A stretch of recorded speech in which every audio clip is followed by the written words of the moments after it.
On a summer's day in 323 BC, a king died. But this wasn't just any king.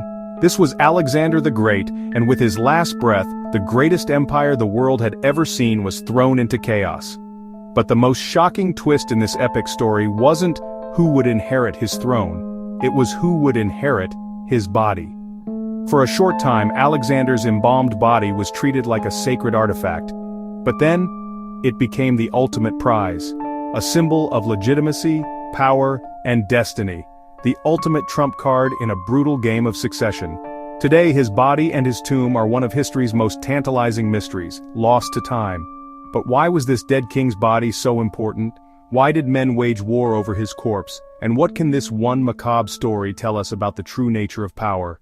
To understand the obsession, we have to look at the men Alexander left behind, the diadochi, or successors. They were his generals, his friends, now bitter rivals. After Alexander's death, his regent, Perdiccas, planned to take his body back to Macedon to bury him with his ancestors. It was a masterstroke of political theater. To control Alexander's body was to claim his legacy. To be the one to lay the great conqueror to rest was to be seen as his true successor. But one of his most cunning generals, Ptolemy, had other plans. He was assigned to govern Egypt, but he wanted more. He saw a chance to break away and found his own dynasty. So as Alexander's funeral procession traveled through Syria, Ptolemy's forces hijacked it. They seized the body and brought it not to Macedon, but to Memphis, Egypt. Ptolemy's audacious act was a declaration of independence. By possessing the body of the greatest conqueror, he was sending a clear message to the world. He was the true heir to Alexander's divine authority.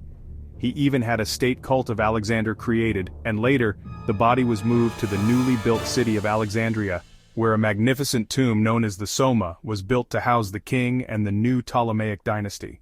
The tomb in Alexandria became a pilgrimage site for centuries, a mecca for anyone who craved power, and no one was more obsessed than the Romans. For them, Alexander wasn't just a king, he was a god of war, a symbol of military genius and unstoppable ambition. Julius Caesar himself visited the tomb in 48 BC. He reportedly stood before the sarcophagus, reflecting on the Macedonians' achievements. Alexander's legacy was a challenge and an inspiration that fueled Caesar's own ambitions. But it was Emperor Augustus who had the most telling encounter. He visited the tomb and, according to ancient accounts, placed a golden diadem on Alexander's mummified head and scattered flowers. I came to see a king, not a collection of dead men. The tomb wasn't just a grave, it was a conduit to Alexander's deified power. It was a tourist attraction, a shrine, a military symbol. So what happened to it? The tomb was a focal point of worship and veneration, but as the centuries passed, its location became less and less certain, looted, forgotten, or possibly even purposefully hidden. The exact fate of Alexander's final resting place is one of history's great unsolved puzzles. The hunt for Alexander's tomb is more than just an archaeological pursuit. It's a quest for a powerful symbol. It reminds us that even after death, the most charismatic and influential figures can continue to shape the course of history.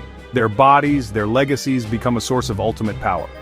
And as long as the mystery remains, the legend of Alexander the Great will continue to captivate us. So what do you think?